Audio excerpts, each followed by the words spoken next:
Pán doktor Krajčovič, vítajte v Dámskom klube. Dobrý deň. Dobrý deň, ďakujem pekne. Ja si zaklopem v rámci tej náhrady. Dnes nám teda jasne poviete, pre koho je vhodná čiastočná výmena kolenného kĺbu. Dáme si aj jasné porovnanie, keď je úplná náhrada a tá čiastočná. Ale keby som vás na úvod mohla poprosiť, lebo sme sa pred reláciou rozprávali a sme vyhodnotili, že by bolo fajn povedať si vlastne, ako to koleno funguje. Áno. Dôležité je vedieť, aké časti to koleno má, aby sme vedeli, čo tá čiastočná výmena vlastne znamená, aby sme vedeli, ktorá časť toho kolena sa vymieňa. A tie časti sú teda vonkajšia, vnútorná a kĺb medzi jablčkom a stehnovou kosťou. Štandardne pri tej úplnej sa vymieňa ju obidve strany, aj vnútorná, aj vonkajšia. A pri tej čiastočnej sa vymieňa len tá vnútorná strana kolena. Keď ide o čiastočnú, z toho môže vyplynúť aj otázka, že či je to možno taký jednoduchší typ liečby pre teda samozrejme asi len nejakú skupinu pacientov. Určite je to jednoduchší typ operácie. Ten operačný čas samotný je kratší, je tam menší rez a odoberá sa aj menej toho tkaniva. Oveľa menej sa pracuje s tými tkanivami pri tej operácii, čo potom je aj dôsledkom, že je urýchlená rehabilitácia a tá celková regenerácia. Mnohí ľudia operácie práve tohto typu oddaľujú a odkladajú si to na taký nejaký neskorší vek. Keby som sa vás pýtala na váš názor pri tej čiastočnej výmene kolenného kĺbu, má to opodstatnenie, pretože čoraz viac mladých ľudí už v súčasnosti vyhľadáva ortopédov? Áno.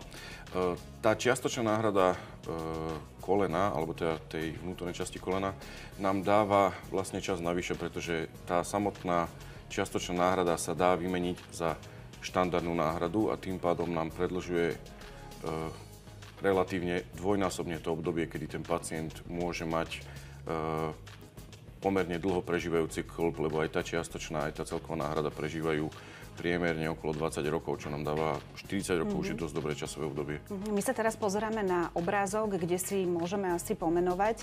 Predpokladám, že tam ide o zdravý kolenný kĺb a postupne sa to vlastne dostáva do fázy asi, kde už je potrebný operačný zákrok alebo čiastočná výmena kolenného kĺbu. Áno, ten prvý kĺb je zdravý a na tom druhom obrázku je vlastne veľmi pekne vidno, že je poškodená len tá vnútorná časť toho kolena. A na tej vonkajšej je pekná hladká chrupavka a takto vlastne prebieha tá výmena toho kĺbu.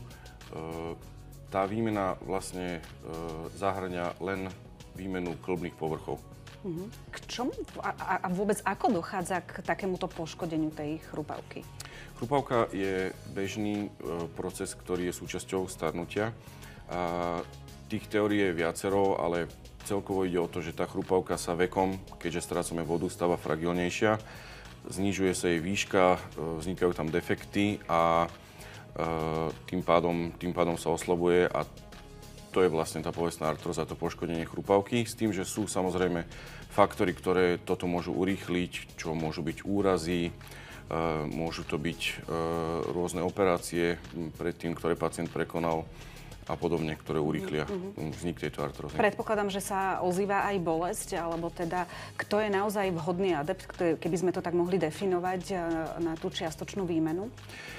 Na čiastočnú výmenu sú najmä vhodní pacienti, respektíve takto. Tí pacienti musia mať lokalizovanú tú artrózu iba na jednu časť toho kolena, ktorá sa dá vymeniť. Keď by sme to vymenili aj pri tom, keď má poškodenú vonkajšiu stranu, tá by zostala bolestivá, takže v tom prípade to nemá zmysel vymieňať. Tí pacienti musia mať zdravé väzy, pretože pri tej čiastočnej výmene zostáva úplne zachovaná zdravá biomechanika toho kolena, takže krížne väzy a bočné väzy musia byť úplne v poriadku. A je to najmä pre pacientov, ktorí už majú bolesti, ktoré nereagujú na žiadnu liečbu, ktoré sú nočné bolesti, bolesti, ktoré nereagujú na analgetika a podobne. Čiže je to asi aj, predpokladám, vhodné pre mladých aktívnych športovcov, že neznamená to pre nich, že potom budú mať problém a nebudú môcť športovať.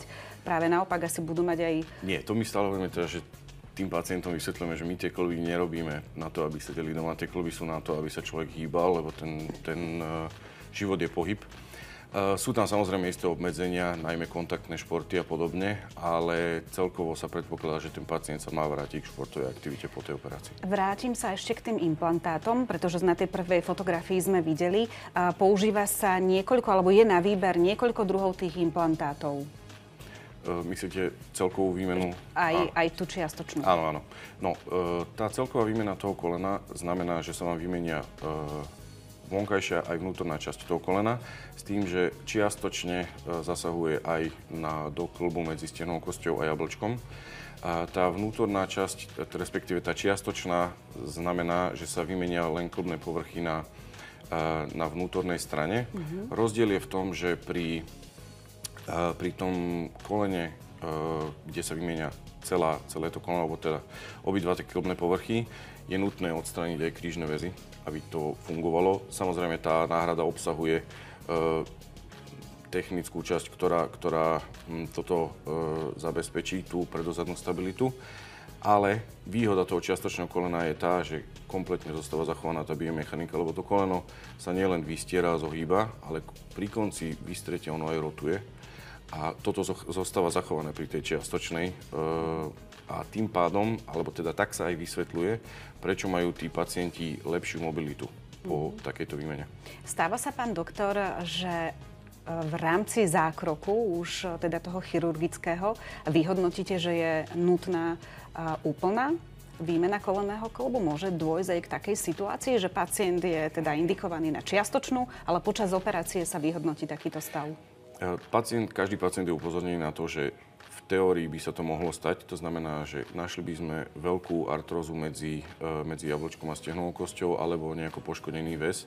Ale v dnešnej dobe, keď už je veľmi dostupná magnetická rezonancia a podobne, tí pacienti sú tak dovyšetrovaní, že si nepamätám, kedy by sme to počas operačného výkonu zmenili na celkový. Aká je príprava pacienta pred zákrokom?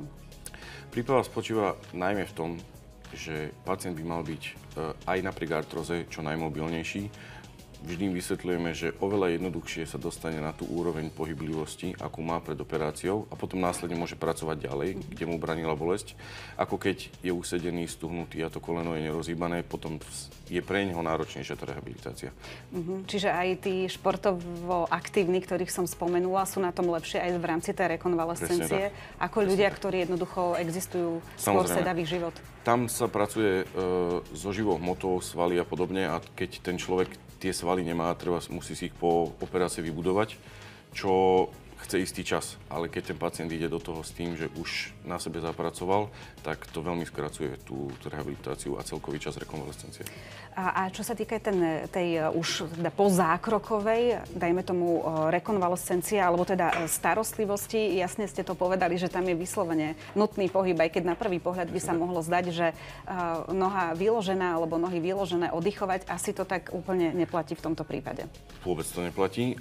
Najmä pri tých kolenách je veľmi dôležité, aby tá hybnosť sa trénovala od začiatku, takže ten pacient stojí na nohách prvý pooperačný deň a od druhého pooperačného dňa 3-krát denne trénujú s fyzioterapeutom a samozrejme sú motivovaní k tomu, aby cvičili, aj keď ten fyzioterapeut odíde a sú sami na izbe. Prejsť sa, pohybať s tým kolenom a tak ďalej.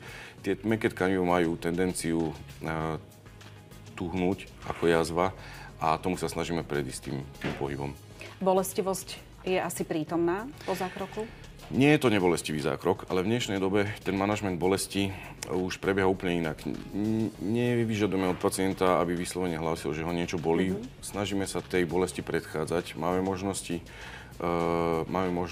tú bolesť vyblokovať aj napríklad zablokovaním nervov a podobne, ktoré konkrétne inervujú tú časť toho tela. Takže veľmi často sa nám stáva, že tí pacienti od obdobia, keď vstúpia na operačnú sálu, povedia, že už necítili tú bolesť artrotickú nikdy, ani ďalšiu takú bolesť, ktorá by ich nejako obmedzovala.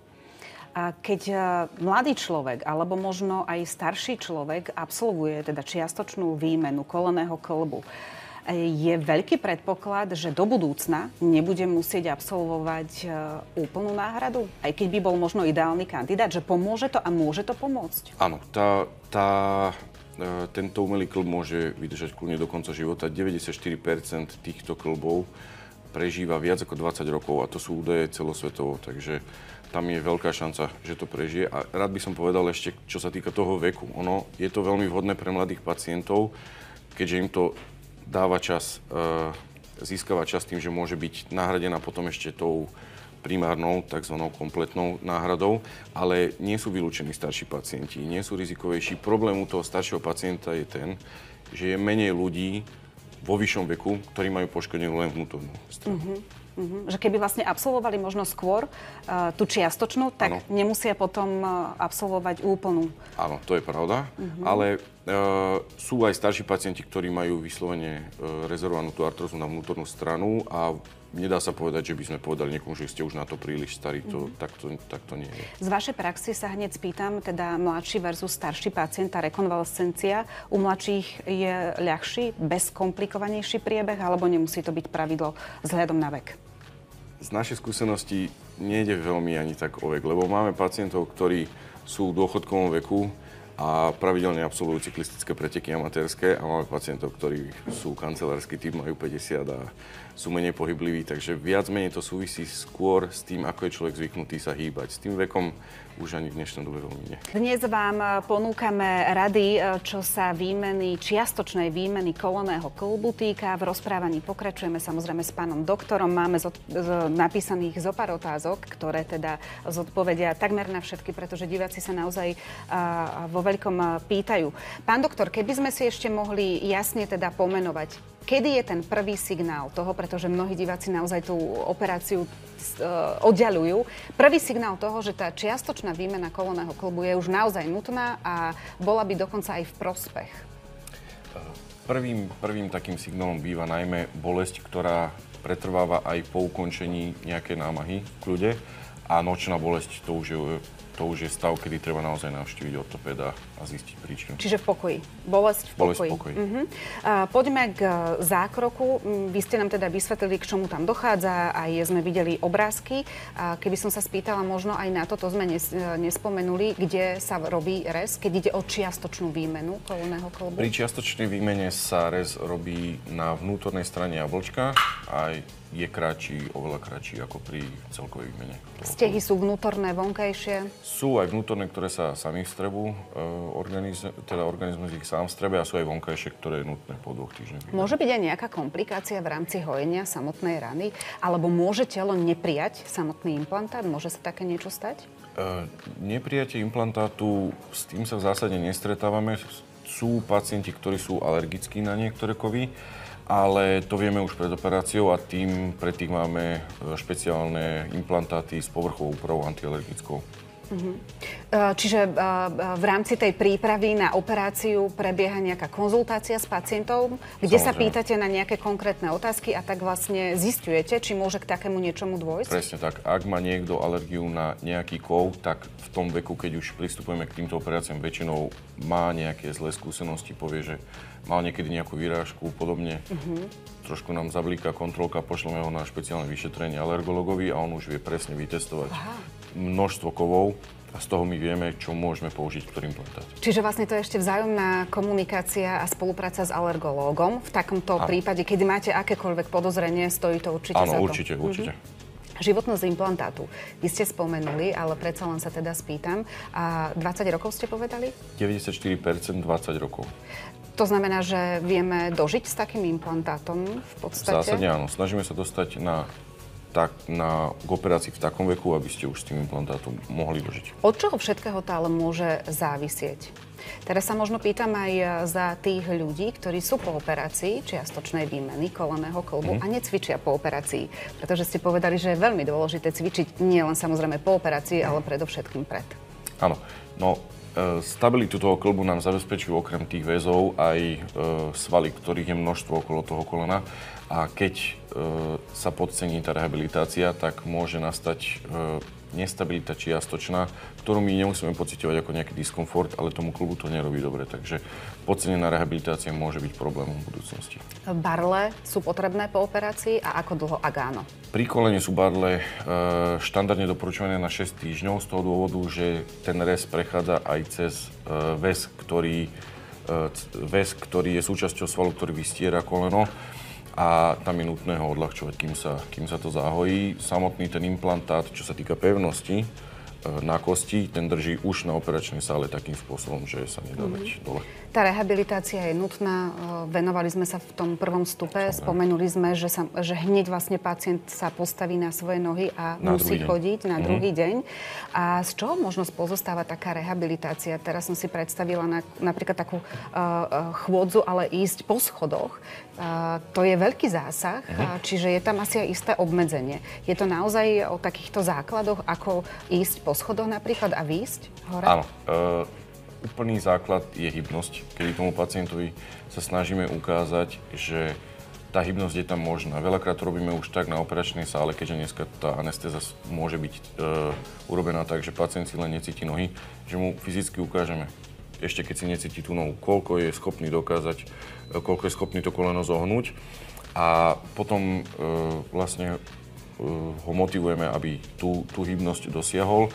Dá sa to dosiahnuť okrem teda samotného cvičenia aj rôznymi pomôckami, ako sú dlahy, ktoré majú v sebe motorček a zohýbajú to koleno za pacienta. A tá chôdza po schodoch môže byť pre pacienta problém, ale my pacientov všetkých, ktorí odchádzajú od nás, máme naučených, ako po tých schodoch chodiť, kedy ide ktorá barla, kedy ide ktorá noha, takže po tých schodoch vedia výjsť už, keď od nás odchádzajú. Každý operátor si v podstate asi hladí na pacienta a vyzbrojí ho rôznymi, ale predovšetkým potrebnými radami, pretože môže dôjsť aj k nejakému nesprávnemu pohybu, veľmi skoro alebo krátko po operácii a to môže byť veľký problém asi. Pri tom kolene sa snažíme hlavne vyhýbať nejakým veľkým rotačným pohybom, to znamená zmenám smeru a tak podobne. Ale čo sa týka tých rád, tak je dobré, keď to je štandardizované a máme štandardizované postupy, čo ten pacient môže dosiahnuť, lebo ľudia sme rôzni a aby nedostal rôzne informácie, to je veľmi dôležité pre tých pacientov. A sú nejaké jasné zákazy, ktoré pravidelne teda Jasný zákaz sú najmä doskokové športy, kedy vlastne napríklad pri basketbale alebo tenise, keď vyskočíte a dopadnete priamo na tú kosť a tým sa to prenáša aj na ten implantát, tak to nedoporučuje žiadny chirurg. Čo také šoferovanie? Ešte mi teraz napadlo. Šoferovanie problém nie je po čase, keď sa zahojí ten väz, to znamená po 6 týždňoch. Čiže tých 6 týždňov tam rozhodne, veď sú aj barle 6 týždňov. Áno. Plávanie. Plávanie sa vysoko doporučuje. Aký čas po operácii alebo zákroku? Keď je zahojená rana a ten väz, to znamená tých 6 týždňov, tak v zásade už môžete začať s tým plávaním. To plávanie je veľmi vhodná rehabilitácia, keďže tam úplne odpadá váha končatiny a váha vášho tela. Spomínali ste mi, že mnohí diváci písali, že študujú rôzne nálezy, keď teda absolvujú magnetickú, a teda keď ortoped pošle pacienta na magnetické vyšetrenie a že študujú tam rôzne veci. A povedali ste, že chcete teda niečo povedať, že čo vieme z toho my laici vyčítať a čo naozaj neriešiť a možno nehľadať aj na internete, pretože niekedy sú tie informácie všakovaké a môžu iba vystračiť zbytočne. Áno, dôležité povedať, že absolútnou podmienkou možnosti implantácie čiastočného kĺbu je mať zdravý krížny väz. Čo veľakrát na tej magnetickej rezonancii sa objaví aj nejaké poškodenie, keď pacient nevedel, ale to, že má poškodený väz, zase neznamená, že nemôže byť operovaný, len už nie je možná čiastočná výmena, ale je nutná totálna náhrada. Rizika operácie mám poznačené, že sme chceli spomenúť, pretože tie hrozia samozrejme pri každom jednom chirurgickom zákroku. Aké v tomto prípade? Riziko je infekcia a uvoľnenie implantátu, ale tieto riziká sú pod 0,1% celosvetovo. Tieto umelé kĺby sú už modernou operáciou a už od začiatku, odkedy sa operuje, sa vedú registre o každom jednom pacientovi, ktorým bol implantovaný. Takže tie čísla, tie štatistiky, ktoré máme, sú na obrovskom počte pacientov a tam to vychádza menej ako 0,1%. Predsa len sú dostupné potom aj nejaké informácie, ako môže dôjsť k nejakej teda infekcii alebo k uvoľneniu? Infekcii dochádza neskôr po operácii väčšinou, keď pacient ochorie, najmä teda na bakteriálne ochorenie a tá baktéria sa dostane do krvi, tak môže sa priniesť až k tomu kĺbu, ale my tých pacientov všetkých vystriháme a aj všeobecných lekárov, keď už má niekto implantovaný umelý kĺb, máme vysoké teploty, tam sa potom doporučuje neváhať s antibiotikami a nepredĺžovať ten stav ochorenia, aby nedošlo k takémuto nálezu. A k tomu uvoľneniu? To uvoľnenie štandardne, ak nedojde k nejakému úrazu alebo podobne, skôr ako za 25 rokov nedojde. Inak je to väčšinou spôsobené buď tým výrazným namáhaním, keď ten pacient teda nedodrží a robí tie doskokové športy, alebo ak dojde k nejakému úrazu, samozrejme. Na záver, pán doktor, keby sme mohli povedať, pretože prevencia je samozrejme to najdôležitejšie, aj naši diváci sa pýtali, ako môžu predchádzať, ako môžeme naozaj predchádzať tomu, aby sme si absolvovali čo i len čiastočnú výmenu kolenného kĺbu. Najlepšie pre kĺby je pohyb. Kĺby boli stvorené pre pohyb, len niekedy je nutné upraviť typ pohybu podľa toho, v akom stave je ten kĺb. Keď už je artrotický a bolí už aj chôdza, dá sa robiť napríklad bicyklovanie alebo plávanie, športy, kde gravitácia nezohráva rolu a vždy ten pohyb robí lepšie. Čiže bicyklovanie je pre vás vaše odporúčanie absolútne top a ešte k tomu plávanie. To je úplne pre každého. Veľmi pekne vám ďakujeme, všetko dobré.